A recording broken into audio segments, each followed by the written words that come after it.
All right, guys, I need your help. This is what's going on. So YouTube has become very hard on everybody else's videos out there. They're making it really tough for you to be a partner, and that's okay with me. You know what? It's all good. They're saying now you can't be a partner unless you have 1,000 subscribers. Now, honestly, FWJ got there, it's because of you guys, and I'm very thankful for that. But we've got two other channels out there that go with FWJ. We've got DHM, which is all of our talks and stuff. When we go to places and speak, you can find all of that, as well as some other devotional kind of stuff. You know, it really is spiritual development. And anyway, that's there. And if you will go and click that and go to DHM and subscribe there to Dustin Hedrick or DHM Ministries, it would be really appreciated. We need you. I think I'm right now just short of 500 subscribers. I need 1,000 or I'll lose my status as a partner there. The other one is Nerd Chic. It's all technology. And I know some of you guys might not be technophiles or whatever, but there's fun family technology there and safety and stuff that's in as well. It's called Nerd Chic. So if you'll click and go to Nerd Cheek and subscribe to that channel, it'd be hugely appreciated as well. And Nerd Cheek's only around 150 followers, but I've got some videos out there that have got like 23,000 views, and it really is doing some great stuff to help people. But I've been given notice by YouTube that I lose my status unless I have 1,000 subscribers. So can you guys go to these two places and subscribe as well? We need you. I mean, really, you've made FWJ what it is. So we couldn't be FWJ without you. And to be honest, I'll give you all cred for Nerd Cheek and DHM as well. We just need you to subscribe. So would you go there and subscribe? Thank you. Subscribe, subscribe, subscribe. So Lori's getting on to me because it's Saturday, but I need to record this. I mean, I'm even looking at the video camera right now. My face is skinnier, but our diet plan is actually working. And I just want this because at some point we need this in our log of how we got here and lost weight. But being in Israel was hard to keep up with the diet, but I did. And I did that by carrying bars and shakes. That's all. It was hard to eat chocolate. I hate chocolate, but it's worth it. And then in Jerusalem, we walked between 3 miles a day to up to 12 miles we walked in one day, because we walked all the way from the temple and all of the underground of Jerusalem onto the Garden of Gethsemane and up Mount of Olives. Walked, not riding vehicles, and back and all around. And so we did just all kinds of walking the days we were there. And I can see it in my face. Like, I started shaving today, and I can see it in my face. It's starting to really make a difference, the wideness of my face. And so if you go back in the videos, you'll be able to see the difference from there till now. This is really working.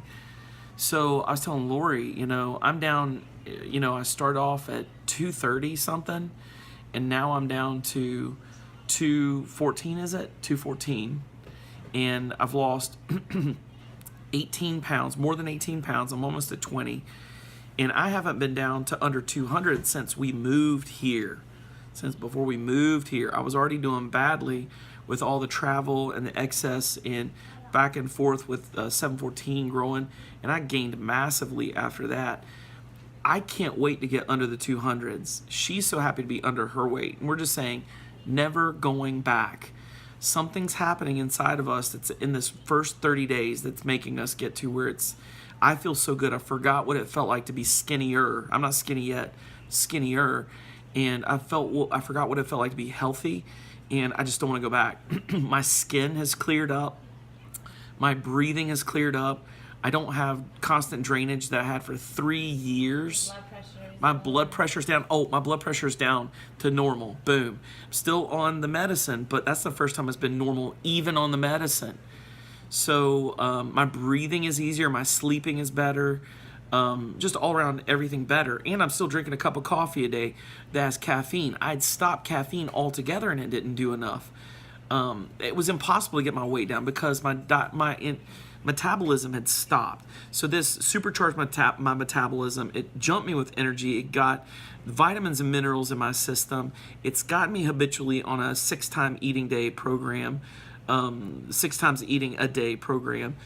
Everything's great. So I just want to record, we're at the point where, you know, we're not making the big jumps in weight loss like we were. It's smaller, but I don't care. I don't want to go back. I'm going down under 200, and I'm going to go down to my healthy weight.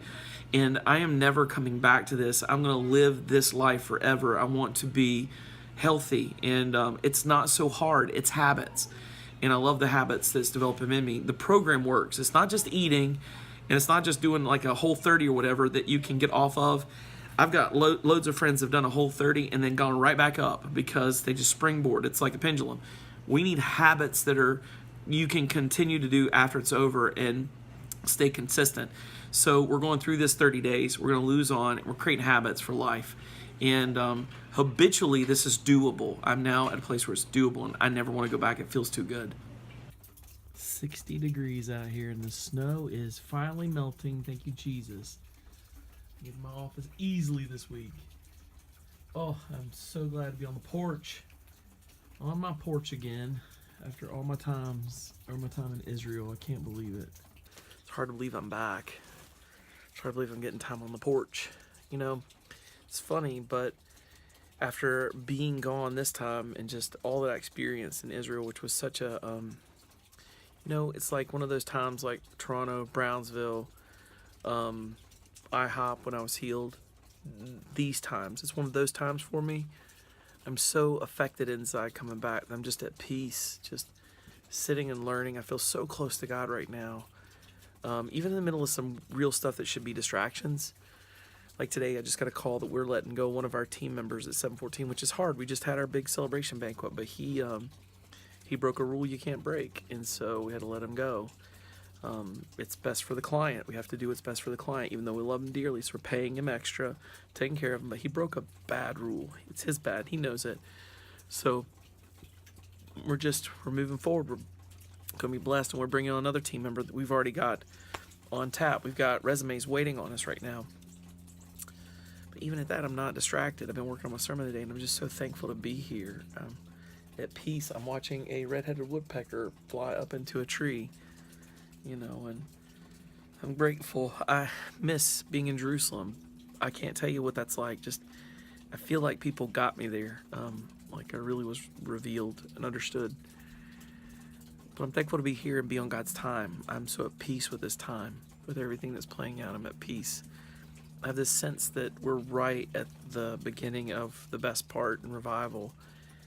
And I just see everything working. 714 has already grown more than double last year, and we're going to grow more than double this year. And we're going to be doing very well. Right now we've lived very simply, and it's cost us a lot. We, cleaned out our savings to get this point in 714, and now we're going to start making money back. It's 4 years in, and we're going to see a return now, and we're investable. So this is about to be awesome. It's just, we're looking at expansion this year that's unbelievable. And I'm going to build my house, and I'm probably going to end up being able to upgrade it before it even gets finished. I mean, that's the kind of thing God will bless me in. So favor is on me this year, and I can feel it. I feel favored from being in Israel. So I'm going to sit here in the favor and just soak it up. Doors, you feel the presence of God as you open the door. It kind of just knocks you back. I pray that we all become so aware that when we walk in the back doors, even as the worship team's singing in practice, you come in and go, oh, that's not practice, that's presence. Whoa, you feel it. I pray that we become so aware that we're leaning into it. Man, these last weeks hearing Pastor Steve preach, I've never heard better preaching.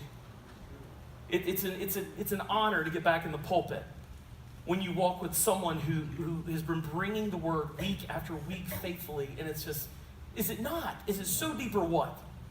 Come on, church. We need to be grateful.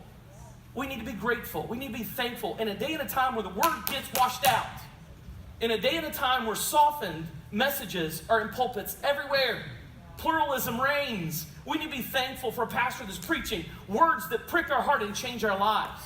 Right? Come on. 20-some years in ministry, and I'm sitting in the pew going, oh, that's good, Pastor Steve. I'm saying, and I don't know about y'all. I mean, you guys, I'm just going to be real. I'm going to go ahead and get this out there because it's marketing, but it's not marketing.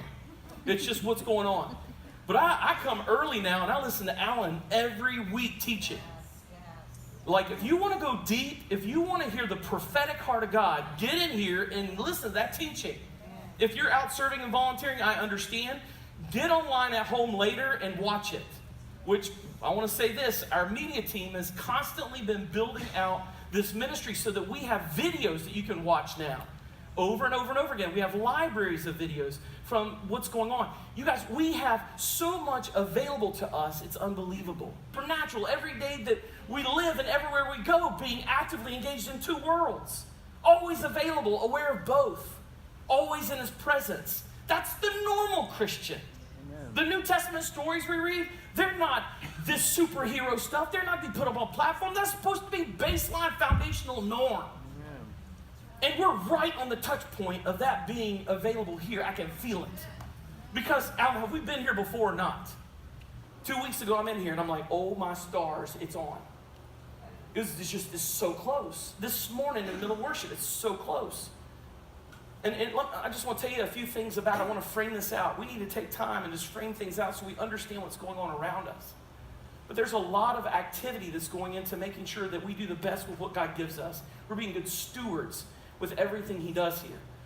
And that leads into Jason and the team that's doing all they're doing social media. That leads into, gosh, Ed's special favor for those that he finds ready. Why would there be special favor? Okay, just imagine you are the master. You are exhausted. You come home, you're just dazed and confused. And you've kept your obligation, you're good. You're probably, if you're an introvert like me, you're out. It's like, no people in my face now. Okay? I want my time, I need a refill, right? You get to your own door. You better not have to knock on that door.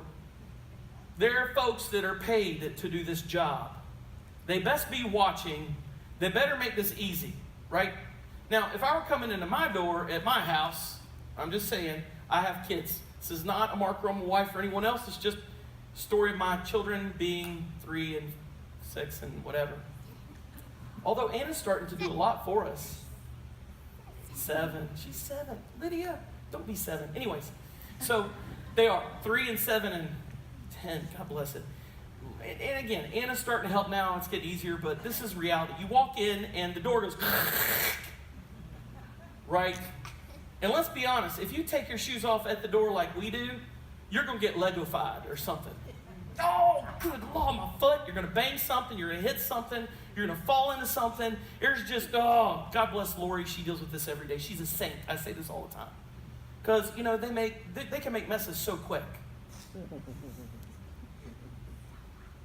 Coming in at 4 a.m., used up all your resource, given all you can to the community.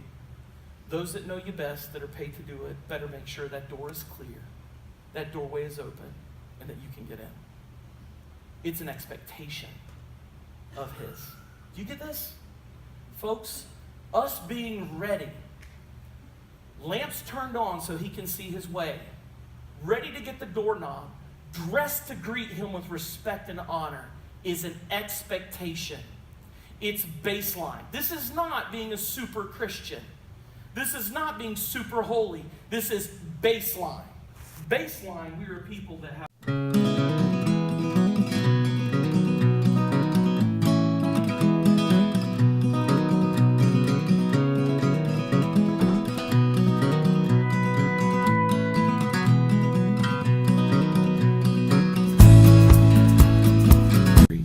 Watch this video. No, watch this video.